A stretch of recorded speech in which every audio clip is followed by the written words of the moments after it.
Doctor আর মোহনার কথা শুনে চমকে গেল শুভ। সম্পূর্ণ জানতে ভিডিওটিতে একটি লাইক করে দেখতে থাকো। গল্পে শুরুতেই দেখা যায় আকাশ সেন রয়বাড়িতে আসার পরেই সবাই আকাশ সেনকে ভয় পেতে থাকে। ঠিক সেই মুহূর্তেই মোহনা মনে মনে ভাবে দাদার এই আশাটায় সবাই রীতিমতো ভয়ে সিঁথিয়ে রয়েছে। তবে ভালোই হয়েছে, মাঝে মধ্যে দাদা এসে এইভাবে যদি সবাইকে কন্ট্রোল করতে পারে সেটা অন্তত আমার জন্য অনেক ভালো। এরপর আকাশ সেন বলে, শুনুন, আমি আমার বোনের কোনো অযত্ন কিন্তু সহ্য করব না। আমার বোন আমার কাছে অনেক ভালো থাকে, আর এখানে যদি কোনো রকম কোনো কষ্টে থাকে তাহলে সেটা এই আকাশ সেন কোনোভাবেই বরদাস্ত করবে না। আশা করছি আপনারা আমার কথাটা ভালোভাবে বুঝতে পেরেছেন, আর যদি বুঝতে না পারেন সেক্ষেত্রে কিন্তু আমি আপনাদেরকে বুঝিয়ে দেব।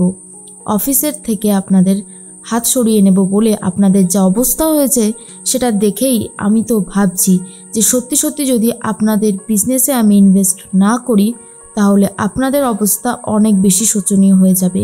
লুকিয়ে লুকিয়ে শুভলক্ষ্মী সমস্ত কথাই শুনতে থাকে।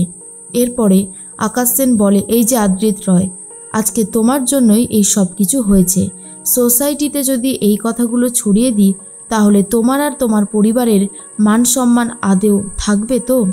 তখনই রঞ্জিনী ভাবে এই শুধুমাত্র আদ্রিতের জন্যই আজকে আমাদের পরিবারটার এই অবস্থা হয়েছে। আকাশ সেনের এই কথাগুলো শুনে শুভলক্ষ্মী ভাবে, ঠিক যেভাবে আপনি আমাদেরকে অপমান করছেন, আমার স্বামীকে অপমান করছেন আকাশ সেন, এর শতগুণ অপমান আমি আপনাদেরকে ফিরিয়ে দেব, আপনাকে আর আপনার বোন মোহনাকে। তার মধ্যেই আকাশ সেন চলে যায়। আকাশ সেন চলে যেতেই তখনই রঞ্জিনী আদিকে বলে, হ্যাঁ রে আদি, তুই এত বড় সর্বনাশ করতে পারলি? দেখলি, তোর জন্য একটা বাইরের লোক আমাদেরকে বারবার করে কথা শোনাচ্ছে, যেটা আমাদের একদমই ভালো লাগছে না। শুধুমাত্র তোর জন্যই এই অবস্থাটা হয়েছে। আদি কি করবে আর কি না করবে কিছুই বুঝে উঠতে পারছে না। তার মাঝখানেই শুভলক্ষ্মী তো বাড়িতে চলে যায়, মানে স্টিফেনের বাড়িতে চলে যায়, আর স্টিফেনের সাথে এই বিষয়ে আলাপ আলোচনা করতে থাকে আর বলে, এই যে মোহনা, ও যে প্রেগনেন্ট সেটা একবারও বোঝার উপায় নেই। আনারস খাচ্ছে, হাঁটা চলার মধ্যেও একটা বিরাট পার্থক্য রয়েছে আমার সাথে। ও কি সত্যি আদৌ প্রেগনেন্ট?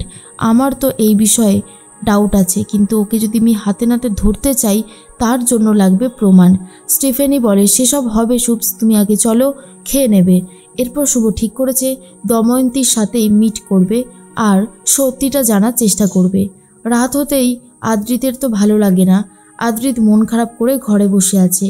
তখনই ঠাম্মি গিয়ে বলে, আমি ওর অবস্থাটা একদমই দেখতে পাচ্ছি না, কিন্তু জীবনটা এতটাই জটিলতায় ঢুকে গেছে, যতক্ষণ না ওই মোহনাকে হাতে নাতে ধরা যাবে ততক্ষণ আমি কিছুই করে উঠতে পারবো না। শুভ তো চেষ্টা করছে, আশা করছি সব ঠিক হয়ে যাবে। এর মাঝখানেই শুভলক্ষ্মী চলে গেছে ডাক্তার দময়ন্তীর সাথে মিট করতে, কিন্তু ডাক্তারের যে পিএ ছিল সে তো কোনোভাবেই বিনা অ্যাপয়েন্টমেন্টে শুভর সাথে দময়ন্তী দেখা করতে দেবেই না। শুভ ঠিক করে এখানেও একটা ছোট্ট নাটক করতে হবে, তাই শুভ অসুস্থতা হওয়ার নাটক করতে থাকে।